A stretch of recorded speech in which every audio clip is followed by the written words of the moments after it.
Hi everyone, welcome back to my channel and now let us start with the last characteristics. हमने पिछली video में 3 characteristics discuss कर ली थी. इस video में हम नेक्स्ट 4 डिस्कस करेंगे एंड characteristics ऑफ मैनेजमेंट वाला टॉपिक ओवर हो जाएगा, right? So let us talk about the fourth characteristic of management, that is management is a continuous process. सबसे पहले रीड कर लेते हैं. It is a series of continuous composite but separate functions performed by all managers all the time. अब for example मैं आपको इसको explain करने के लिए बताती हूँ कि फॉर एग्जाम्पल मैंने कहीं घूमने जाना है, राइट?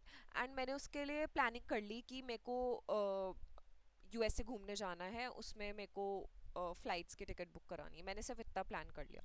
क्या सिर्फ प्लान करके मैं यूएसए जा पाऊंगी? नहीं.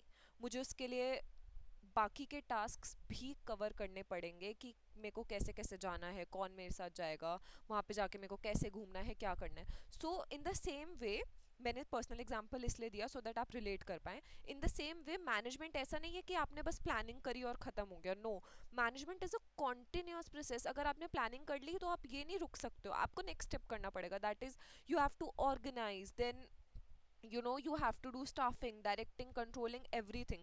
So ये सारे processes जो होते हैं वो सारे managers हर टाइम पे परफॉर्म करते हैं. So management is a never ending function, right? तो इसलिए कभी मैनेजर्स प्लानिंग कर रहे होते हैं, कभी स्टाफिंग कर रहे होते हैं, कभी ऑर्गेनाइजिंग कर रहे होते हैं.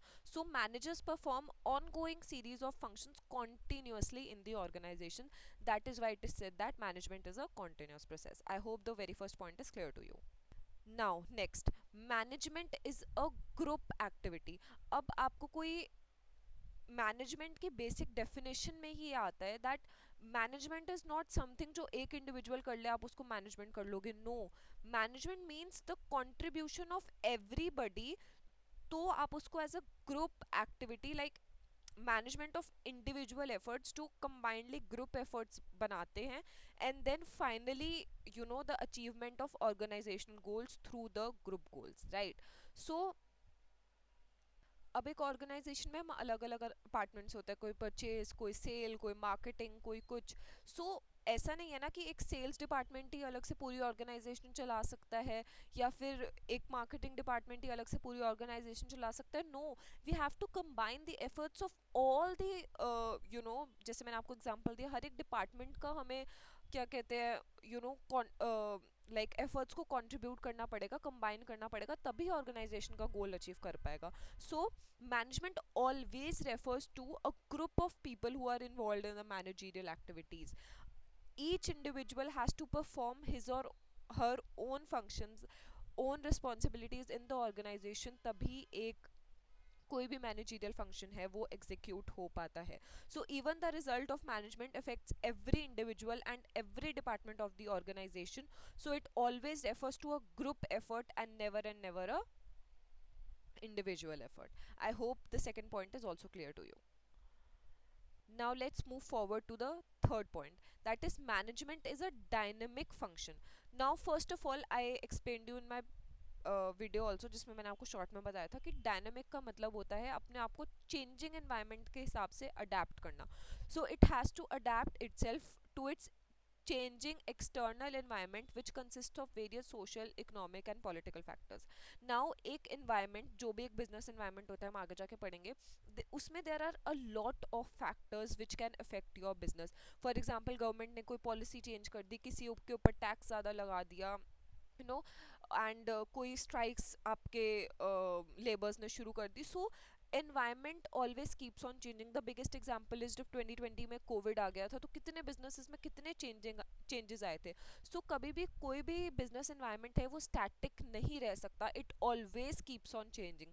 सो मैनेजमेंट को हमेशा अपने आप को इस तरीके से अडेप्ट करना होता है ताकि वो चेंजिंग एनवायरनमेंट में सर्वाइव कर सके एंड उसमें भी अपने गोल्स को अचीव कर सके, right? So management, that is why it is called a dynamic function, that it has to adapt itself to the changing environment. and environment में जितने भी changes आते हैं, social, political, economic, legal, whatever, ये हम next जो हमारे chapters आने वाले हैं उसमें पढ़ेंगे in detail. Okay, so the last point for this video is that management is an intangible force.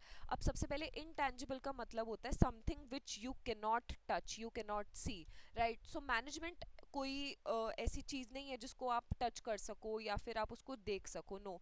But management एक ऐसी चीज़ है जिसकी प्रेजेंस आप फील कर सकते हो from the way the organisation functions. अगर एक ऑर्गेनाइजेशन में एम्प्लॉयज़ हैप्पी हैं, सारे टास्क वहाँ अच्छे से कंप्लीट हो पा रहे हैं, एंड ऑर्गेनाइजेशन के गोल्स अचीव हो पा रहे हैं, everybody is happy in a group, सबके इंडिविजुअल गोल्स भी अचीव हो पा रहे हैं, साथ साथ में ऑर्गेनाइजेशन के गोल्स भी अचीव हो पा रहे हैं। सो इस सब को देख के आपको क्या समझ आता है कि उस जो भी ऑर्गेनाइजेशन में है उसमें मैनेजमेंट इतने अच्छे तरीके से होती है कि you can feel it.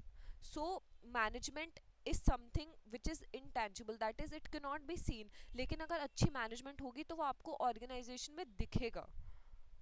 Yeah, so management, it could be like its presence could be felt by seeing the orderliness and coordination in the working environment.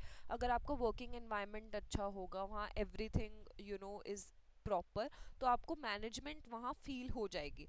But obviously it cannot be touched, right? So that is why it is called an intangible force. So I really hope कि आपको सारे characteristics of management अच्छे से समझ आ गए होंगे। If you did, please please hit the like button and subscribe to my channel. Thank you very much. Now see you all in the next video. Bye bye.